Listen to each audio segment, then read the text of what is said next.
Subscribe कीजिए ध्येय IAS channel को और बेल आइकन को दबाइए लेटेस्ट वीडियो सबसे पहले देखने के लिए।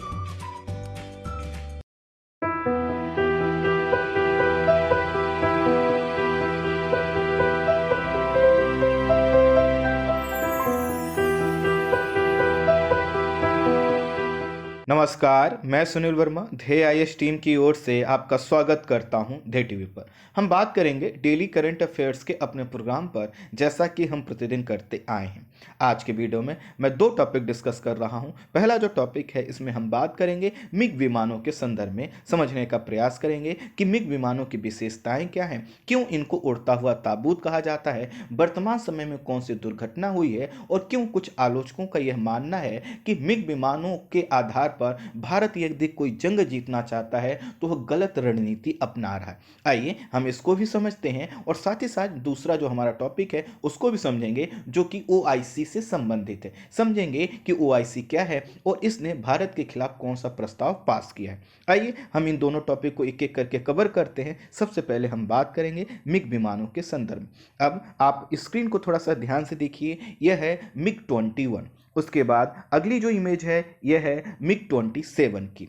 इसके बाद जो सबसे आधुनिक इसमें विमान माना जाता है, जो कि भारत के पास भी है, मिग 29। ये जो तीनों इमेज हैं इन्हीं का बार बार जिक्र होगा, इनके बार बार नाम आएंगे, इसलिए इनको थोड़ा सा ध्यान से देख लीजिएगा।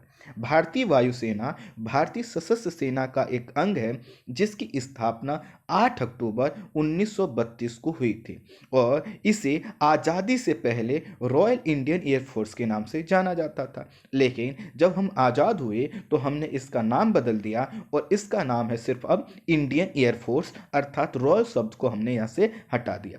चूंकि इसकी जो स्थापना हुई थी 8 अक्टूबर को हुई थी, इसी के कारण प्रत्येक वर्ष हम क्या करते हैं, 8 अक्टूबर को वायुसेना दिवस मनाते हैं।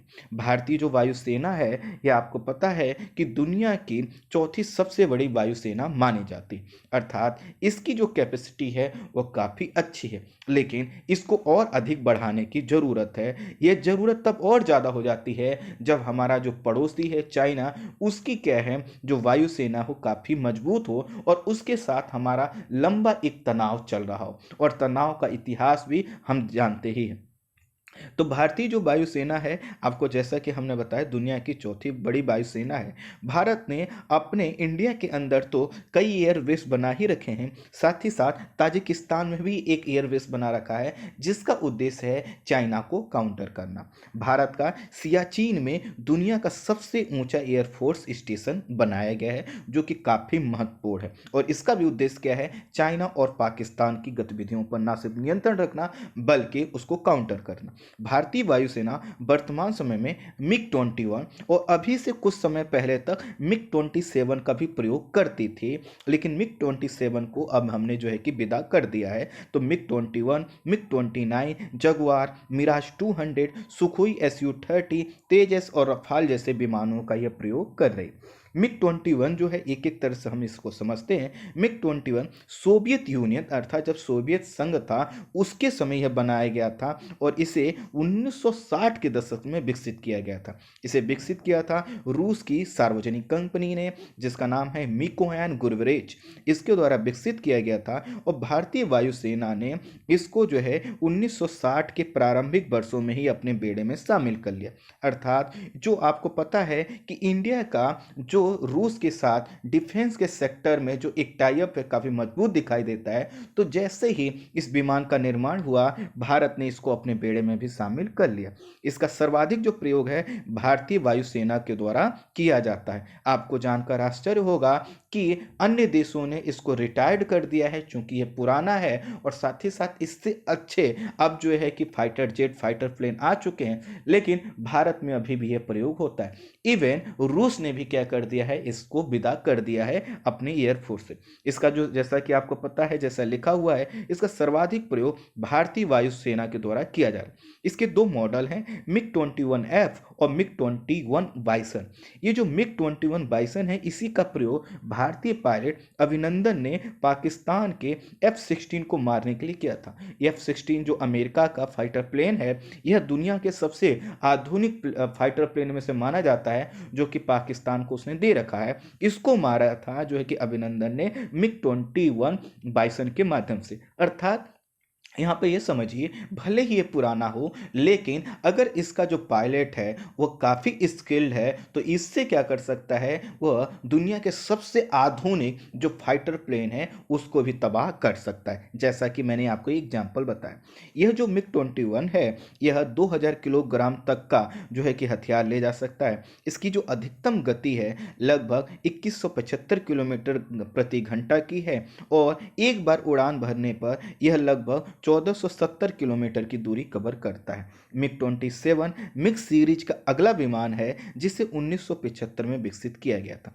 यह जो विकसित किया गया था मुख्यतः ग्राउंड अटैक अर्थात सरफेस पे अटैक करने के लिए किया गया था। यह जो है कि थोड़ा सा ज़्यादा वजन लेकर जा सकता है, लगभग 4000 किलोग्राम का वजन, और इसकी जो गति है वह 1885 किलोमीटर प्रति घंटा होती है, और एक बार में यह 2500 किलोमीटर की लगभग दूरी भर सकता है। एक बार का मतलब है कि अगर आप इसके टैंक को, फ्यूल को पूरा भर देते हैं तो।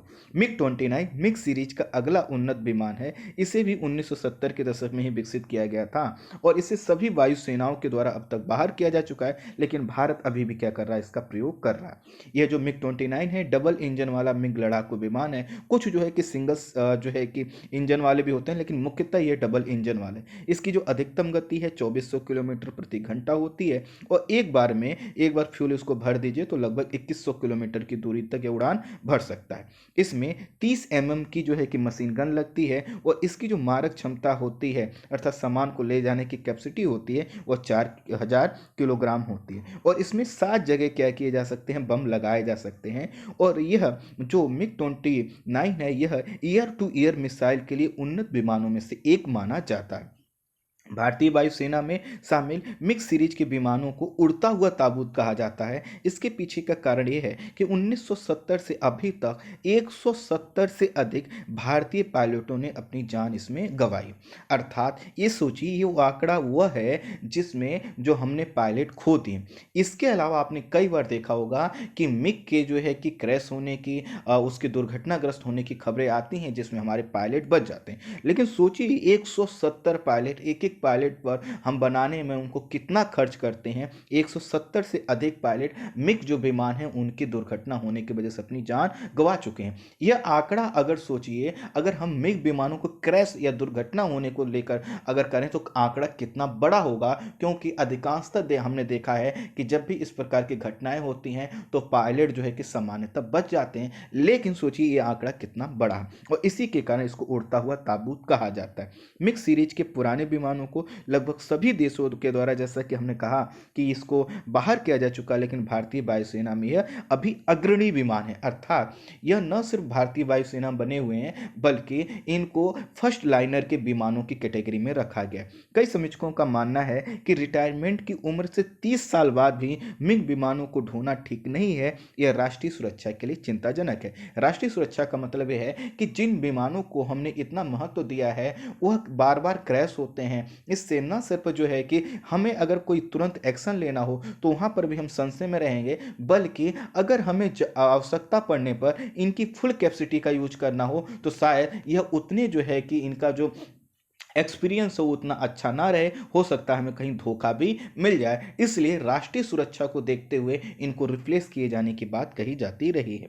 इसे भारतीय वायुसेना से बाहर किए जाने की बात उठती आई है। वहीं हालिया में अभी कुछ समय पहले ही भारत चीन सीमा तनाव के बीच भारत ने यह एक डिसीजन लिया कि वो क्या करेगा, 21 नए मिग-29 विमान खरीदेगा। जबकि हमारे पास बहुत अच्छे विकल्प थे, लेकिन भारत ने कहा कि वह क्या करेगा, मिग-29 खरीदेगा। ये कुछ महीने पहले की बात है। सोचिए, जहां पूरी दुनिया कह रही है, भारत के कई समीक्षक कह रहे हैं, यहाँ एयरफोर्स से जुड़े हुए कुछ भी लोग भी कह रहे हैं कि इनको क्या करना चाहिए, रिप्लेस करना चाहिए। वहीं भारत ने कहा कि हम 21 नए मिग-29 विमान और खरीदेंगे। भारतीय वायुसेना से जुड़े कई लोगों का मानना है कि इस जो है कि विमान में समय समय पर कई प्रकार के अपग्रेड किए जाते रहे हैं, जिसके कारण यह चौथी पीढ़ी के अत्याधुनिक विमानों और हथियारों से लैस है। अर्थात उनका बचाव करने का एक तरीके है कि भले ही इसका जो विकास है 1970 के दशक में हुआ हो, लेकिन इसमें हमने कई प्रकार की एडवांस टेक्नोलॉजी डाल दी है जो कि वर्तमान जनरेशन के जो फाइटर प्लेन होते हैं उसमें मिलती है। इसके कारण यह चौथी पीढ़ी के जो अन्य विमान हैं उनसे काफ़ी उन्नत है, ऐसा मानना है। हथियारों और युद्ध के मामलों के अंतर्राष्ट्रीय विशेषज्ञ हैं टाइलर रोगोवे, उनका मानना है कि आज मिग विमान आधुनिक कॉकपिट, रडार पर पकड़े जाने का संदेश देने वाला रिसीवर इसमें लगा है, हवा से हवा में मार करने वाली मिसाइल इसमें लगी हुई है और कई तरह के उन्नत उपकरण इसमें लगाए गए हैं, जिसके वजह से एक अच्छे विमान की कैटेगरी में यह आ जाता है। बाइसन में इजराइल निर्मित सेल्फ प्रोटेक्शन इलेक्ट्रॉनिक बाइफेयर पॉड भी लगा हुआ है जो दुश्मन के चौथी पीढ़ी के विमानों में लगे रडार सिस्टम को बेकार कर देता है। होता क्या है कि मान लेते हैं कि दो फाइटर प्लेन उड़ रहे हैं, उसमें मिग 29 भी है, सामने से कोई विमान आया, उसमें एक रडार सिस्टम लगा है जो इस विमान को पकड़ता है, तो जैसे ही उसको पकड़ता है वो क्या करता है, उसके जो दुश्मन का रडार है उसको ब्लॉक कर देता है, जिससे वहां से छोड़ी जाने वाली मिसाइल हमारे पर नहीं लगती हैं। तो इस तरह से ये विमान क्या है, कुछ उन्नत हो जाता है। यह तेज रफ्तार के साथ तुरंत मोड़ ले सकता है, अर्थात तुरंत आपने अगर 26 जनवरी का देखा होगा तो कई बार इनको शामिल किया जाता है, तो इस क्या करता है, तुरंत मोड़ ले सकता है। वर्ष 1999 में कारगिल का जो युद्ध हुआ था उस समय भारतीय वायुसेना के मिग 27 लड़ाकू विमानों ने पाकिस्तान सेना के सप्लाई पोस्ट पर इतनी सटीक और घातक बमबारी की थी कि उसके पांव उखाड़ दिए थे। वर्ष 2019 में भारतीय वायुसेना ने जोधपुर में आयोजित एक समारोह के बाद मिग 27 जो है कि विमानों को अपने बेड़े से बाहर कर दिया और लगभग 38 साल बाद जो है कि इनको बाहर किया गया था। 38 साल तक इन्होंने भारतीय सेना में जो है कि क्या की थी, अपनी सेवा दी थी। तो मिग 27 जिसको हम याद कर सकते हैं कारगिल युद्ध के दौरान, और उसमें इसने अच्छी सेवा दी थी, लेकिन अब इनको भारतीय वायुसेना ने बाहर कर दिया। सोचिए, जहां पर इनकी जनरेशन में हर 5-10 वर्ष में बहुत बड़ा परिवर्तन आता है, 38 साल तक भारतीय वायुसेना ने क्या किया, इसको अपने पास रखा। इसमें कई हादसे हुए हैं जिनका हम ज़्यादा जिक्र नहीं करेंगे, हालांकि कुछ का जिक्र मैंने आगे किया हुआ है। 1965 और 1971 के में युद्ध में जो हुआ था भारत पाक के बीच में, इसमें मिग 21 विमानों का इस्तेमाल किया गया था। और मिग 1971 में भारतीय मिग ने जो कि मिग 21 ने क्या किया था, चेंगडू एफ विमान जो कि चाइना का एक विमान है, और यह जो कि जो रूस के द्वारा उसको मिग विमान मिला था उसी का एक वेरिएंट था। चेंगडू आपको पता है यहाँ के जो फाइटर प्लेन है उनको चेंगडू सीरीज के हैं, तो अच्छे माने जाते हैं, उनको भी जो है किसने मार गिराया था। कुल मिलाकर अगर हम समझें तो ये अच्छी क्वालिटी के विमान है, अगर इस पर जो पायलट हैं वो बहुत अच्छे हैं। लेकिन सोचिए, अगर इंजन ब्लॉक हो जाए, साथ ही साथ जो है कि इसमें अन्य ऐसी टेक्निकल दिक्कत आ जाए जो कि पायलट के हाथ में नहीं होती, तो क्या होता, दुर्घटना हो जाती है। 27 नवंबर 2020 को, आज समझ लीजिए आज से कुछ दिन पहले की बात है, 27 नवंबर 2020 को भारतीय नौसेना का मिग 29 के ट्रेनी विमान दुर्घटनाग्रस्त हो गया। इस दुर्घटना में घायल एक पायलट तो मिल गए हैं, लेकिन दूसरे पायलट की अभी खोज की जा रही है। यह जो मिग 29 के विमान था, जो कि मिग सीरीज का ही है, लेकिन के शब्द लगा है जो कि नेवी के लिए स्पेशली बनाया जाता है, तो मिग सीरीज का वह विमान जो नेवी के लिए बनाया जाता है उसके साथ के शब्द जोड़ा हुआ दिखाई दे। तो ये जो विमान दुर्घटनाग्रस्त हुआ है, इसको लगाया गया था, इसको तैनात किया गया था आईएनएस विक्रमादित्य पर, और इस पर ही क्या कर रहे थे कि यह जो एक ट्रेनिंग विमान के रूप में इसका यूज किया जा रहा था, तो एक पहले के जो प्रशिक्षित जो है कि पायलट थे, वह एक दूसरे पायलट को क्या कर रहे थे, प्रशिक्षण दे रहे थे। इसी दौरान यह हादसा हुआ है, और इसी के कारण फिर से इन पर बात उठने लगी है कि आखिर जब इतनी ज़्यादा दुर्घटनाएं होती हैं तो क्यों हम इनको ढो रहे हैं। इससे पहले फरवरी माह में मिग 29 के जो विमान है, जो नेवी का ही विमान था मिग सीरीज का, वह गोवा में दुर्घटनाग्रस्त हो गया था। नवंबर 2019 में भी मिग 29 विमान जो है दुर्घटनाग्रस्त हो गया था। ऐसे ही मई 2020 में पंजाब के होशियारपुर के नवा शहर के पास भी जो है कि मिग का विमान दुर्घटनाग्रस्त हुआ था। सितंबर 2020 में ग्वालियर में मिग 29 हादसे का शिकार हो गया था। तो हर साल जो है कि मिग विमान में कई हादसे सामने सामने आते हैं। इसीलिए लोगों का कहना है, समीक्षकों का कहना है कि इस तकनीकी को उन्नत तो भले ही कर दिया गया है, अर्थात जैसा कि हमने कहा कि इसमें फोर्थ जनरेशन के कई टेक्नोलॉजी लगा दी गई हैं, इसको अपग्रेड जरूर किया गया है, लेकिन यह दुर्घटना रहित इनको अभी नहीं बनाया गया। और ऐसा नहीं है कि यह दुर्घटनाएं सिर्फ जो है कि इंडियन पायलट के साथ ही होती हैं, इवन रूस के साथ भी होती हैं। इसीलिए रूस भी अपने बेड़े में से मिग 21, मिग 27 को हटा ही चुका है, मिग 29 को भी वो लगातार कम कर रहा है। भारत में अभी मिग 21 बाइसन के 54 विमान हैं, ऐसे ही मिग 29 के 65 हैं, और मिग 29 के जो है कि 21 और हमने जो है कि मिग 29 को खरीदने का क्या किया है, ऑर्डर दिया है। नेवी के लिए बनाया गया मिग 21 की संख्या भारत में भी 36 है। तो मिग 29 के संदर्भ में वर्ष 2019 और वर्ष 2016 और 2019 में CAG ने अर्थात कैग ने अपनी रिपोर्ट में कहा था कि ये सुरक्षित नहीं है और इसमें कई तरह की समस्याएं हैं। कैग ने कहा था कि इसके ईयर फ्रेम में समस्या है, इसका जो इंजन होता है RDMK-33 इसमें समस्या है, और इसके फ्लाई बाय वायर में भी समस्या है। इसके साथ साथ कैग ने यह भी कहा था कि ये इसकी जो सर्विस है वो काफ़ी ख़राब मिलती है, अर्थात कोई चीज़ ख़राब हो गई तो आपको रसिया से उसको इंपोर्ट कराने में काफ़ी लंबा समय लगता है। तो कई समीक्षकों का मानना है कि भारत को क्या है, ये सही बात है कि अधिक फाइटर जेट की ज़रूरत है, लेकिन हमें यह भी ध्यान देना होना चाहिए कि आखिर हम किस प्रकार के फाइटर जेट को अपने जो है कि एयरफोर्स में अधिक महत्व दे रहे हैं। लेकिन इसके साथ एक चीज़ और समझिए कि दरअसल है क्या कि भारत की जो बाउंड्री आप देख रहे हैं, यहाँ पर 1, 2 और 100 विमानों की ज़रूरत नहीं है, बल्कि हमारे पास सैकड़ों विमानों की ज़रूरत है। ऐसे में अगर भारत तुरंत ये सोच ले कि हमें सभी रफाल जैसे ही विमान खरीदने हैं या फिर दूसरे विमान जो 5वीं जनरेशन के उनको खरीदने हैं, तो इसमें भारी पैसा लगता है, भारी खर्च लगता है। और आपको भारत के संदर्भ में एक चीज़ तो पता ही है कि हमारे यहाँ क्या होता है कि जो रक्षा उपकरण है उनकी जो खरीद की प्रक्रिया ना तो पारदर्शी होती है और ना ही वो बहुत अच्छी कुशल मानी जाती है। कई तरह की चुनौतियां हैं, डिले किया जाता है, उसमें घूस की समस्या आती है, कई तरह की चीज़ें आप रफाल के संदर्भ में समझ सकें। तो इसलिए ये कहा जाता है कि जो मिग हैं, चूंकि इनकी कीमत लगभग $15 मिलियन होती है पर यूनिट की, इस वजह से ये सस्ते होते हैं। कितने सस्ते होते हैं ये समझ लीजिए कि जो अन्य आधुनिक विमान हैं, चाहे रफाल को ले लीजिए या फिर F-16 को ले लीजिए, अन्य जो विमान हैं उनसे लगभग यह 5 गुना जो है कि सस्ते पड़ते हैं। जैसे कि अगर जो 5th जनरेशन के अन्य विमान हैं उनकी जो एक कॉस्ट देखेंगे तो लगभग आपको 55 से $60 मिलियन का दिखाई देगा। वहीं जो मिग 29 के विमान हैं, मिग सीरीज के अन्य विमान हैं, उनकी कीमत कम आती है, और इसके वजह से भारत सरकार क्या करती है, इसको अपने बेड़े में ज़्यादा शामिल करती है। जैसे कि आपको पता है भारतीय वायुसेना की जो इस समय की चुनौतियां हैं, तो हमारे पास क्या है 42 स्क्वाड्रन की आवश्यकता है, लेकिन हमारे पास ऑलरेडी विमानों की संख्या क्या है, कम है, लगभग 31 स्क्वाड्रन ही हमारे पास हैं। एक स्क्वाड्रन में सामान्यतः 18 या फिर नॉर्मल रेंज में कहिए तो 12 से 24 विमान रखे जाते हैं, लेकिन सामान्यतः आप 18 समझ लीजिए।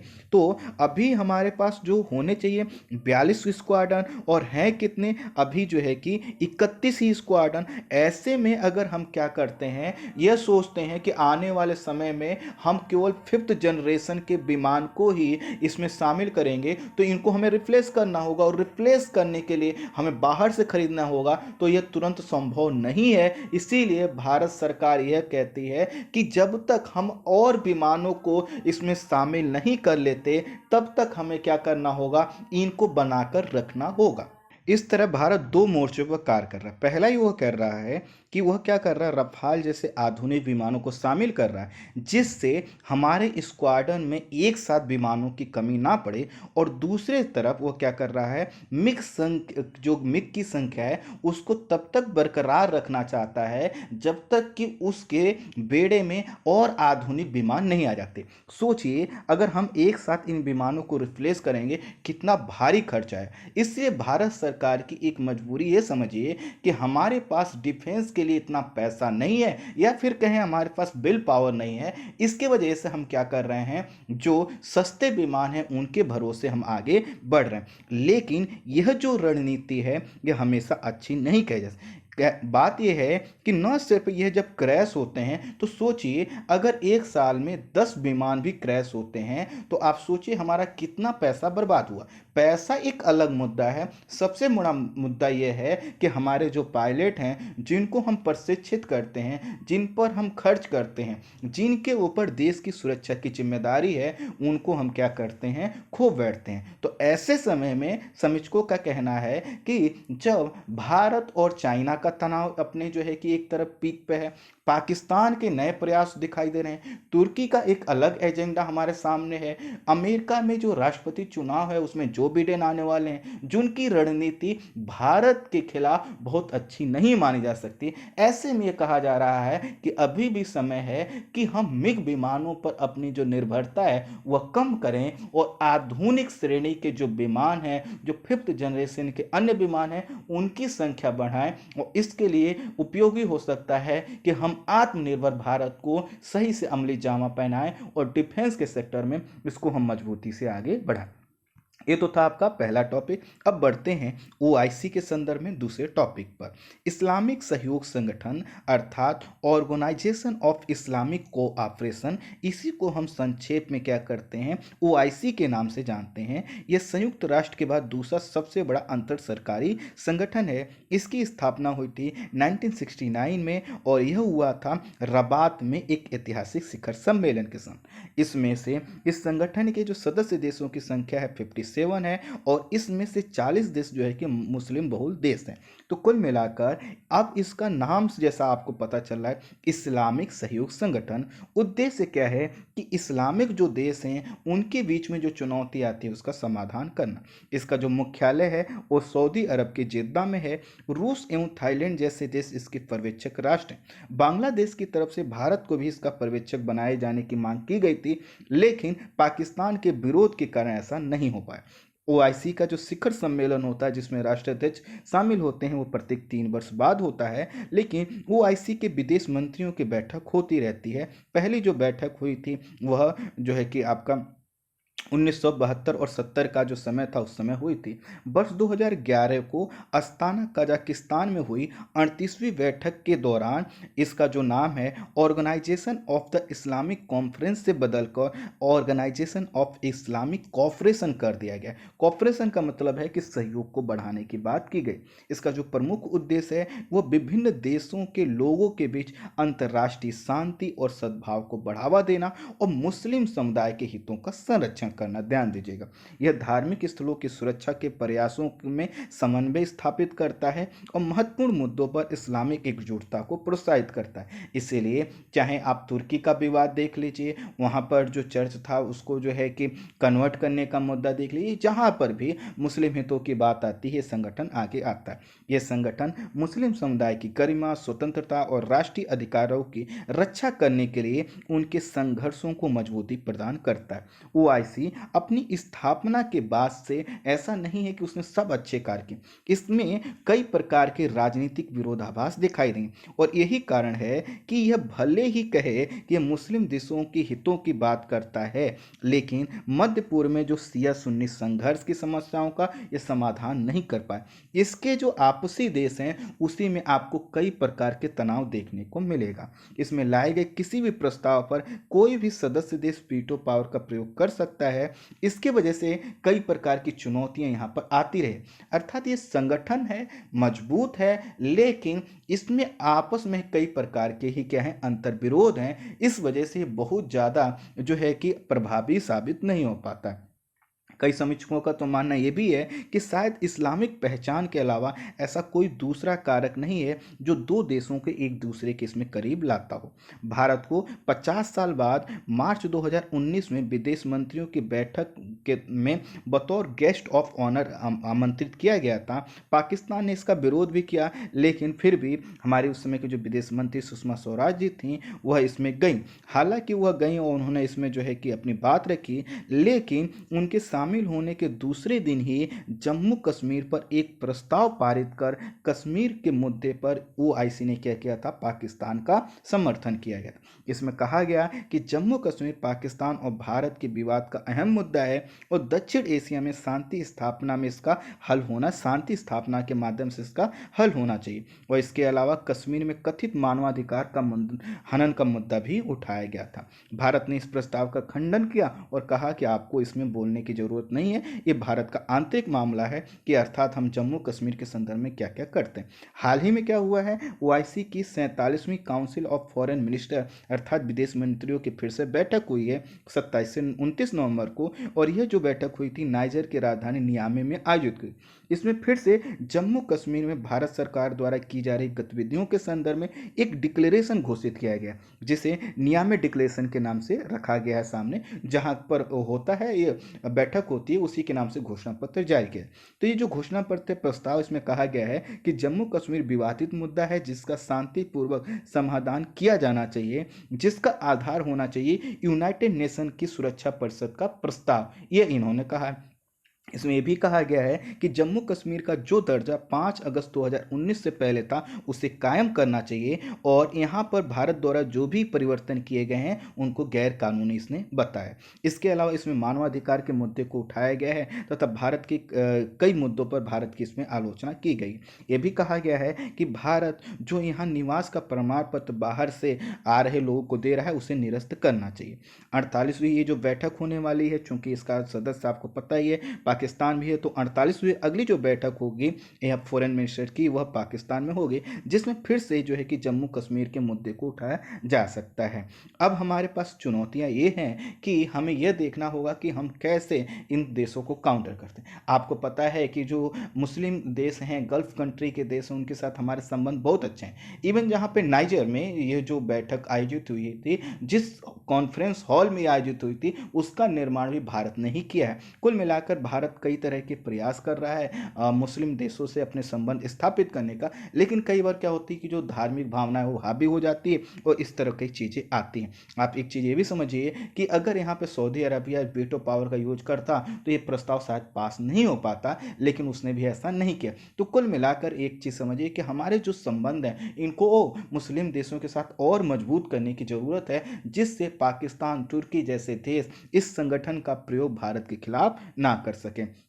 भारत सरकार ने जो है कि इसे गलत और बिना मतलब का प्रस्ताव बताया और इसको रिजेक्ट कर दिया है, और भारत ने कहा है कि ओआईसी का कोई अधिकार नहीं है कि वो भारत के आंतरिक मुद्दों के खिलाफ कोई प्रस्ताव पास करे। भारत ने यह भी कहा है कि ओआईसी को पाकिस्तान की तरफ झुकने के प्रति उसने कहा है कि चेताया, और कहा है कि ओआईसी को ये समझना चाहिए कि वो किसका समर्थन कर रहा है, चाहे वो मानवाधिकार का मुद्दा हो, आतंकवाद का मुद्दा हो, अशांति का मुद्दा हो, या फिर अपने ही नागरिकों पर जो है कि हनन का, शोषण का मुद्दा हो, किसका समर्थन कर। लेकिन भारत को ये समझना चाहिए कि चूंकि परिस्थितियां बदल रही हैं, डोनाल्ड ट्रंप जो है कि अब सत्ता में नहीं है, जो बिडेन आ रहे हैं, जिनका जो समर्थन है हो सकता है पाकिस्तान की तरफ झुकाव वाला हो, तो हमें ये समझना होगा कि नए सिरे से भारत को थोड़ा सा और मजबूत संबंध बनाने की आवश्यकता है मुस्लिम देशों के साथ, जिससे भारतीय हितों की सुरक्षा की जा सके। तो इस वीडियो में इतना ही। Thank you so much.